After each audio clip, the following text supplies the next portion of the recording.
British and French fighter jets will close the skies over Ukraine. US President Donald Trump has agreed to a ceasefire with Russia. The Ukrainian delegation will hold talks with an American one next week. So, what is known about the sending of Western aircraft to Ukraine, and why is Donald Trump confident that the Russians are ready to end the war? European allies have supported the proposal to create a sky shield over Ukraine to stop Russian attacks on cities and infrastructure. They want to involve 120 fighter jets in the project, according to The Guardian. European aircraft will patrol Ukrainian airspace over unoccupied lands in order, on the other hand, to protect Ukrainian civilians from Russian attacks, and on the other hand, to relieve the Ukrainian military so they can concentrate on the front lines. The patrol will cover 3 nuclear power plants in Ukraine and the cities of Odessa and Lviv, but it will not extend to the front lines on the eastern Ukraine. It is proposed to involve 120 fighters, F-16, F-16 AMBM, or operational equivalent provided by escadrons of other type of aircraft, F-35 Mirage, Eurofighter Typhoon, Gripen, flying from European air bases. Long-range radar surveillance aircraft, tanker aircraft, other support vessels, electronic intelligence will also be needed. Sky Shields was developed by the former Air Force planners who worked together with the armed forces of Ukraine. Meanwhile, US President Donald Trump said in the recent days that he had managed to achieve significant progress in resolving the Russian-Ukrainian war. Quote, "We have made significant progress with Ukraine, we had made significant progress with Russia in the last few days, and it would be great to bring those together so that we don't have to talk like about nuclear weapons." Continuing to talk about the nuclear threat, he said that it would be great if everyone got rid of nuclear weapons.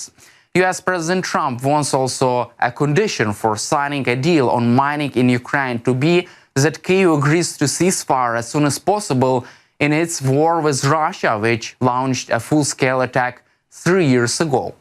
As Bloomberg reported, Washington has made it clear to European officials that Trump is ready to complete work on National Resources Agreement, provided that Ukrainian President Volodymyr Zelenskyy agrees to real path to ceasefire talks with Moscow.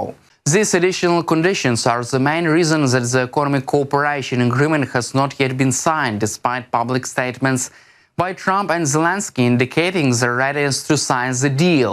There could be movement on the agreement in the upcoming days. Other officials warned Bloomberg that the US position could always change, since Trump is known for changing his mind. Several Trump's officials have said in recent days that the critical minerals deal is a crucial component and step forward to the president's plan to end the war. There is no indication, however, that Russian dictator Vladimir Putin is willing to end his invasion, nor is the United States pushing Moscow to compromise beyond what Zelenskyy has demanded. Any ceasefire would require both Russia and Ukraine to agree to ceasefire and end the hostilities. The US has been putting pressure on Zelenskyy in the coming days, suspending military aid and intelligence in moves that European officials say was aimed at persuading the Ukrainian leader to take a path that aligns with Trump's goal.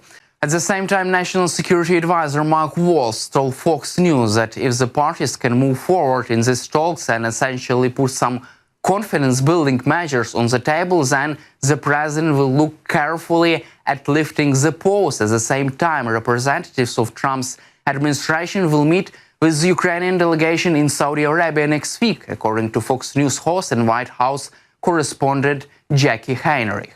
State Department head Marco Rubio, National Security Advisor Mike Waltz, and US President's Special Envoy Steve Witko will travel to Riyadh. On Tuesday, Rubio, Witko, and Waltz are heading to Riyadh to meet with the Ukrainians, including Yermak, wrote Henrik.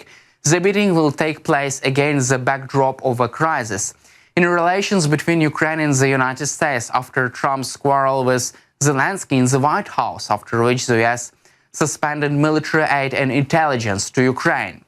As we will recall, on Thursday, the US President's Special Representative for Ukraine and Russia, Kit Kellogg, said that the idea of returning to the Istanbul agreements expressed by Trump's special envoy Witko is not the position of the Trump administration, and a new document needs to be developed.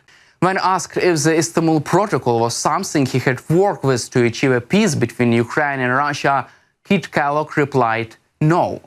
Commenting on the proposal of another Trump special representative, Steve Witkoff, to make the Istanbul agreements a benchmark for concluding a peace agreement between Ukraine and Russia, Kellogg said that he did not consider this agreement a fair starting point, since they were negotiated 30 days after Russia's full-scale invasion. Quote, "The Istanbul demands were extremely serious for a weakened Ukraine." And here I would agree with what Steve said. And Steve said this is a starting point. I don't think that is a fair framework. I think we have to develop something new. If you want, you can start with those positions with the Russians. Meanwhile, Republican Senator Lindsey Graham expects US President Donald Trump to impose new sanctions on Russia's weak economy if Vladimir Putin refuses to come to the negotiating table. The reason for Graham's statement was comments by Vladimir Putin, who said on Thursday that Russia would seek a peaceful settlement that would guarantee its own long-term security and would not back down from its conquest in Ukraine. Graham noted that in the past 84 hours, Ukraine has made important statements about ceasefire and agreement on mineral extractions and willingness to engage with peace talk. Instead, quote, Putin has publicly and persistently rejected Trump's proposals. If Putin refuses to come to the peace table seriously, I hope that Trump will impose more economic sanctions on Russia's banking and energy sectors and, if necessary, massive tariffs. The impact on Russia's already weak economy will force them to sit down at the negotiating table. He stressed that it is time to end the war between Russia and Ukraine fairly and honestly, as President Trump is trying to do.